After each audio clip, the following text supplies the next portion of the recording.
Now, despite an injury cloud over captain Stefani Taylor and the absence of all-rounder Chanel Henry, Jamaica's women's team is confident about defending its CWI T20 Blaze title and bettering its second-place finish from the 50-over competition last year. As Jerome Foster tells us, the team departed the island for St. Kitts today. As the old adage says, if you fail to plan, you plan to fail. And that's the hymn sheet the backroom staff of the nation's senior women's cricket team is singing from. The Jamaicans have been in preparation mode for close to 2 months and are aiming to be champions over both limited overs formats for the first time. However, with all the ambitions, the team is cautioning against the overconfidence as well as another slight worry. Where I'm at now, in terms of batting, I'm quite fine.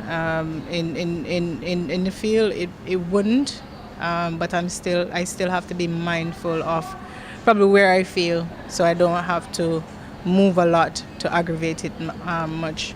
I'm still slowly getting myself back to bowling, so hopefully by the end of the tournament, I'll be at full strength with that. I'll definitely try and manage the players best. As I said, we have a very good complexion of players that should be able to contribute with both bat and ball. We have quite a few all-rounders in the team. So if she's not able to bowl, if she's not able to play, we should be able to represent well.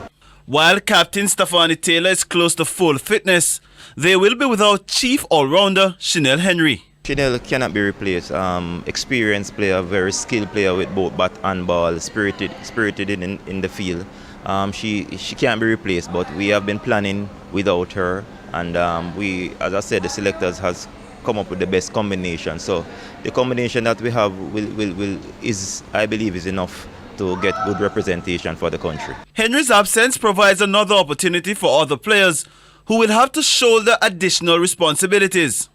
Well, I haven't scored in a half century for the country as yet, not even 100, so I'm really looking forward to at least get 200s in this competition and, some half centuries as well. Well, given that we're in a transition phase, so we have a few young players, so I believe the senior players have to step up.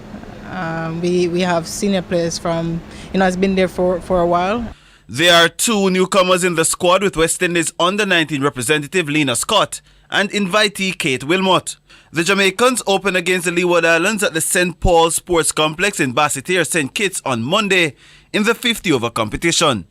Jerome Foster, TVJ Sports.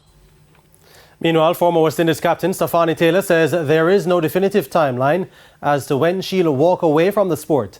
Taylor, who has been playing for international cricket for 14 years, says she is still committed to the West Indies and the Jamaica teams, but her participation in the future comes down to one thing. I'm not sure. I guess that's probably depending on maybe my back too. But yeah, I've been putting in a lot of work. So yeah, hopefully with the work that I've been putting in, it will able me to stay on the park for a bit longer.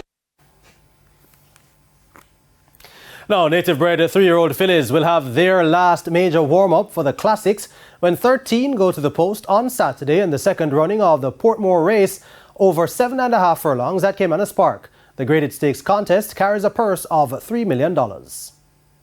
Ian Prasad's exciting bay filly Bootylicious, to be ridden by leading jockey Ryan Lewis, looks hard to oppose in Saturday's Portmore event, where she will be going for 4 wins from as many career starts. She's the 9-5 anti-post favourite, and having looked imperious in her previous appearances and working well at exercise, the stage looks set for her to steal the show once again. Bootylicious will be going a half a furlong longer than the Thornbird Stakes trip, where she won by 2.5 lengths on April 8th, but should still be comfortable going over Saturday's distance. Champion trainer Jason Acosta will saddle 6 of the 13 runners, with Mamma Mia to be ridden by Philip Parchment and Thalita, the mount of champion jockey Dane Dawkins, being the 2 most fancied from his stable. Mamma Mia could find the trip a bit taxing, which means it could be left to Thalita to pose the biggest threat to Bootylicious, having chased home Bootylicious in the Thornbird Stakes. Duracell, to be ridden by Bebita Harvey, could also be a dangerous contender. This event is slated for 4:45 p.m, while first post for the 10-race card is 11:35 a.m. Spencer Darlington, TVJ Sports. And finally this evening, the first game in the best-of-3 finals to decide the SDF Makati Community Basketball champions will tip off on Saturday, with Micro Wasps taking on the XZ Heats at the National Stadium courts at 7 in the evening. It's a matchup many were anticipating. A clash between the two educational institutions whose rivalry stretches all the way back to the collegiate level. Back then it was Micro Wasps who got the better of XZ Heats, but the tables turned in the Community League, with Micro winning the only game they've contested. But who is the better team? Micro, of course, we're better. I mean, you see what happened against the Wolverine team. They have won 15 before they play us. You understand? And I told my guys that once we win one game, it's going to change, because the mental part of it. I know they are looking forward to it, because a lot of things have been said on both sides. Who is this? Who is better? And we get away, and so it have to go settle once and for all. But while Micro were pushed to 3 games in their semi-final against the Edgewater Wolverines, XZ got the job done in 2 games, beating the CBA Lions.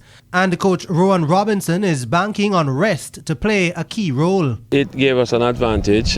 We had time to prepare for both teams. We were preparing for both teams. It gave us time to rest, so it gave us an advantage, and also to sit and to watch them even more as a team, which we did. We followed them and watch exactly what is going on, what the players' strengths and their weaknesses and so forth, so we can exploit them. Coach O'Neill Brown was more tactical in his analysis of what his team needs to do to get the job done. I think free throws going to be, because both teams going to be over the limit in the game, and I think free throws, we've been working on it and we're looking forward to that.